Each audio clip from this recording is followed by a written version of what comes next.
Jeli potari moji, danas ću vam pokazati osnove za varivanje. Kako ćete zavariti 2 komada lima kutno. Znači kutno zavarivanje, nema ništa jednostavnije od toga. Jednostavno 2 komada lima, spojiti, staviti ovako jedan na drugi i spojiti kutno. Znači s jedne strane zavariti s druge strane. Sad to zavarivanje može biti ovako vodoravno, položeno, a može biti i vertikalno. Sad ako su ova 2 komada, dođete negdje na poziciju gdje tako stoji, ne možeš pomaknuti, moraš zavariti vertikalno, znači uzbrdo, ovako, što?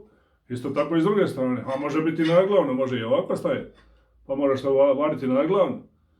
I sad ću vam ja pokazati kako ćete vi to zavariti najjednostavnije što se može. Idemo odmah na posao, ajmo. Da bi mogli nešto zavariti, treba vam i stroj za zavarivanje, tako mašinica neka. Evo ova najjeftinija, nema jeftinije od ove, ja mislim.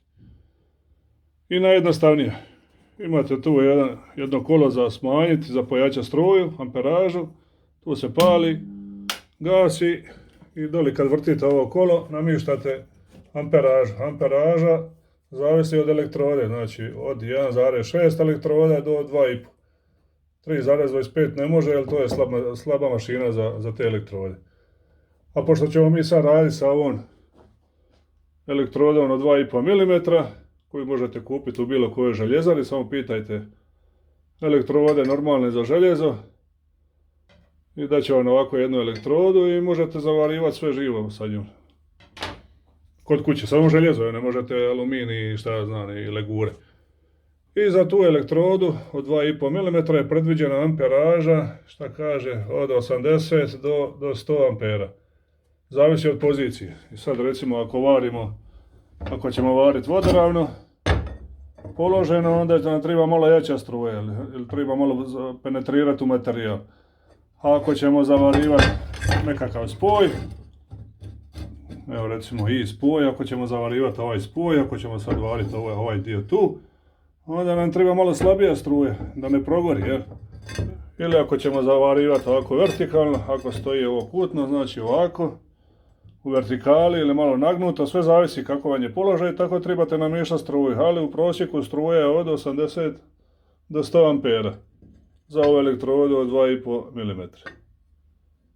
Prije zavarivanja rubove dobro izbrusiti, ne smije biti ovako rđavo, tu sad može to ostati, ali to nećemo variti, nego ćemo variti ovaj dio već izbrušeni, stavit ćemo ga na ovo dio tu izbrušeno i onda ćemo to zavariti s jedne strane. Ćemo zavariti vodoravno, a s druge strane ćemo zavariti vertikalno, tako da vam mogu odmah pokazati oba dva načina zavarivanja. Pripremljene ploče prvo moramo montirati jednu na drugu, to se zove puntavanje, znači puntat moram napraviti 2 punta. U Dalmaciji se to tako zove, šta ja znam kako je u Zagrebu, heftanje, nemam pojma, nije bitno. Znači moramo puntati jedan mali punat tu i jedan s druge strane, tako da ovaj dio ostane stabilno stajati, da ne padne. Ili ako već mora biti na posebnom nekom mjestu nacrtano, onda ćemo ga staviti tako. Recimo da imate da nacrt kaže da ta crta mora biti tu i da taj materijal, sad ovaj drugi dio mora biti tu, onda morate to tako i napraviti. Može biti i ovako, zavisi šta kaže nacrt, a ako nemate nacrta nego samo vježbate kaj i ja, onda ćemo recimo sad napraviti samo tako bez veze 2 punta, da vam mogu pokazno objasniti kako se to radi. Iskoristit ću ovaj dio koji će nam treba kasnije za nešto drugo, pokazat ću vam kako se u nekom drugom videu kako se vari spoj. To ćemo ostaviti za drugi put, to je već malo napredniji. A ovo ću sad iskoristiti samo ovako da mi je lakše za snimanje. Amperažu sam namjestio otprilike na 90 ampera za ovu vodoravu, pa ćemo po potrebi, ako bude trebalo malo jača struja, onda dodat ćemo, malo ćemo pojačati na 100 možda, ne znam, vidit ćemo, zavisi. U svakom slučaju tokom varenja vidite sami, ako je previše jaka struja može vam progoriti materijal, a i ako je jako vidite odmah po elektrodi, ona se odmah usija se ovako, počne goriti, počne svijetliti, onda znate da vam je malo jača struja. A ako je slaba onda materijal, onda se elektroda zalipi se ovako za materijal, pa ne možete raditi, recimo kada sad je ovo ovako. Hop, evo vidiš, to se zove lipljenje, ona se sad zalipila i ne može je odvojiti, Znači ako je slaba struja onda se ona stalno lipi, ne možeš niti početi variti. Ako je jaka, ako je normalno onda će biti bez problema. I sad ćemo staviti ovo kako smo rekli, ovaj dio gore. Probat ćemo to na crtu i sad samo lagano uvatiti jedan mali punat tu na ovaj kraj. Evo ga. I sad odmah pogledamo je li to ravno, vidiš kako se sad iskrivilo. Svaki put kad varite, kad puntajete, onda materijal struja potegne ovako na jednu stranu. Znači ako punta s ove jedne strane, onda var uvijek potegne malo materijal na tu stranu. Tako da morate uvijek voditi računa o tome. Sam je ovo puklo, pa ću morati malo još puntati. Znači obavezno puntati sa jedne strane, namjestiti onda uškvaru. Uškvara je ovo. Punta s jedne strane i staviti uškvaru, namjestiti. I onda punta sa druge strane, onda to bude 100%. Ako nema mase, ako ne vata, neće počne variti, znači morate malo pomaknuti ovu masu, tako da, evo ga. Ništa. Nema mase, zato što je tu, nisam tu izbrusio ništa, zato nema mase, vidiš. Sada moraš malo mrdati. Sad nemam masku, sad ovako zatvorim oči i malo puntam na brzinu. Bez maske. Jel uvatilo? Je. Evo ga. Provjerimo je li uškvari, da vidimo. Nije, moramo sad ispraviti kako je var potega. Sad moramo to malo ispraviti, sad će opet možda pukniti, ali nema veze, to se radi 100 puta ako treba, samo da bude uškvari. Da vidimo otprilike.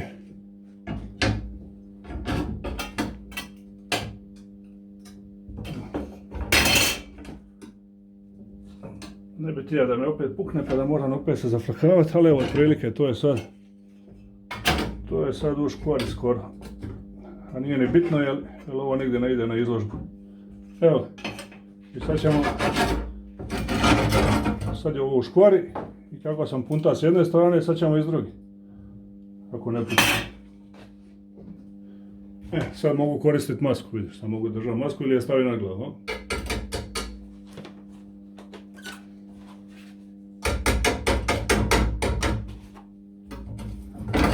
Opet nema maske, malo pomaknete. Ovako s jednom rukom mrdate, a s drugom dok ne dođe masa. Evo.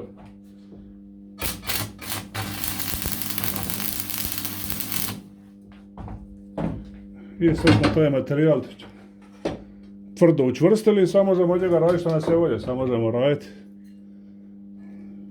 brusit, varit što nas je volje, s njim možemo bušiti. I sad je to pripremljeno za zavarivanje. Sad ćemo zavariti jedan sloj vodoravno, a onda ćemo zavariti i jedan sloj vertikalno, tako da naučite i vodoravno i vertikalno zavarivanje. Sa punata treba skinuti šljaku. Kad tučete ovako šljaku, kad je skidate sa nekim čekićem ili nešto, obavezno zatvoriti oči ili imati masku, jer ova šljaka je jako vruća i ako vam to skoči u oko, brzo ćete završiti na prvu pomoć. Zato svaki put usporedno kad tucnete sa čekićem, obavezno zatvoriti oči. I sad taj punat drži sve ovo, on je dovoljno jak da izdrži težinu natezanja materijala. Kod kućnog zavarivanja jako je važno koju masku koristite. Ako imate ovako jednoručnu koju morate držati sa livom rukom ili sa desnom, znači jedna ruka vam je uvijek zauzeta, ne možete se koristiti s njom. Uvijek morate paziti, onda uvijek morate skidati, recimo sad ideš ovo variti, dole nešto variš, bzz, ovo ti je na glavi, čim prestaneš variti moraš ovo maknuti, onda opet bzz, i tako 100 puta, bzz, tako da ova maska i ne košta puno, ali ne bi je ne preporučio. Najbolje je bilo da imate jednu digitalnu maskicu koja košta, šta ja znam, kad je na akciji može biti 150 kuna, 180. I onda možete namjestiti osjetljivost, ona se automatski, stakla se automatski na njoj se staklo automatski zamrači. Čim vi počnete variti, automatski se zamrači, tako da vam neće ultraljubičasto zračenje ići u oči. A tu unutra možete podesiti, se vidi, tu se može namjestiti želite li brušenje, da vam se ne gasi staklo, da se ne zamrači, da možete brusiti, ili zavarivanje mod. A ovdje možete napraviti, želite li da se to zamračivanje dogodi trenutno, nešto srednje ili sporo. Ja sam stavio na brzo, odmah isti sekund, čim počne variti, da mi se odmah zamrači staklo. I ta maska je ludilo, jer onda lipo stavite na glavu i imate 2 ruke slobodne, možete s njima raditi, a uz to vidite sve. Znači, dok vi ne počnete zavarivati, kroz nju se vidi normalno, tamo vidite šta se radi. I čim počnete zavarivati, ona se zamrači. Isto tako, čim prekinete, odmah vidite normalno, tako da ne morate nikako skidati s glavi. Ta maska je super i za početnike i za profesionalce. I sad ću ovaj moj komad staviti na drugi komad lima, tako da mogu zavarivati, jer ovo dok variš, tu se stvara ogromna vrućina. Sve to lagano vidi se tu crveno dok variš i to se može preniti lagano na stol ili na drvo ili na nešto, i tako da ne zapalim stol u biti, da mi ne izgori. Stavit ću ovako na ovi komad željeza, pa ću na tome zavarivati. I još jedan zlatni savjet, kad zavarujete ovako jedan profil na drugi, kad je već puntan, obavezno zavarivati, znači ne do kraja, recimo kad bi ja ovo sad sve zavario do kraja, odavde do ovdje, ovaj var sa druge strane punat bi puka i ovaj dio željeza bi se savija skroz tamo, jedno 4-5, možda i 10 stupnjeva, zavisi od vrućine zavarivanja. Nego ćete početi lipo odavde do pola i onda okrenete materijal i onda možete ovu stranu cilu zavariti, možete do pola, možete i cilu. I onda ponovo se okrenuti, vratiti nazad i zavariti ovu polovicu. I onda ćete dobiti 100% da vam ostane ovaj gornji dio, da vam ostane u škvari, da ne pobigne ni tamo ni vamo. Idemo sad prvo isprobati struju. Da vidimo ili ima mase. Aha, ima. Ako nema mase, onda malo izbrusite ili sa četkom malo iščetkajte da dobijete masu. Ako nema mase, nećete moći počerajati. I sad prvo isprobajte struju.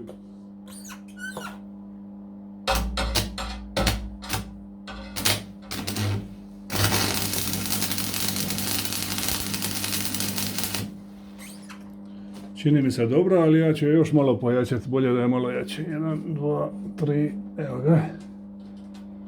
Malo smo je pojačali. Sad se čuje kako pucketa ova šljaka. Ona može dosta daleko odletiti, sama pukne od sebe i može vam odletiti u oči. Zato je najbolje da imate uvijek očale, neke prozirne da imate na glavi. Bez diranja ona može skočiti. Isprži vam oko oka ili kožu. Čini mi se da je to sad u redu, znači trebali bi dobiti ovako otprilike jednu boju vara, srebrnu ovako boju vara, to je znak da je dobro.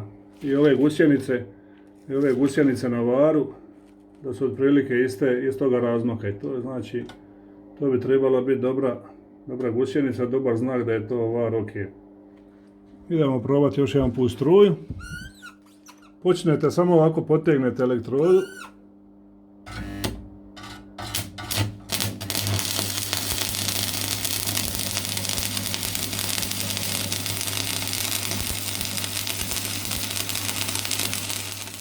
Da vidimo što smo dobili.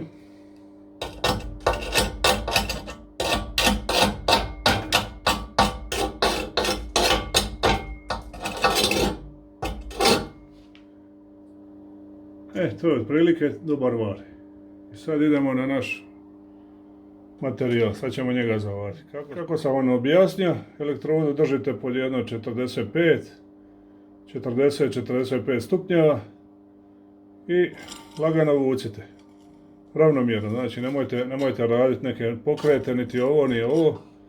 Kako ste se namestili od početka, tako vucite elektrodu dok je god ima. Znači od početka dok ima elektrode, probajte ravnomjerno vući elektrodu. I onda ćemo krenuti s druge strane i zavariti kompletnu stranu. I vratiti se ponovo na kraju zavariti ovaj dio.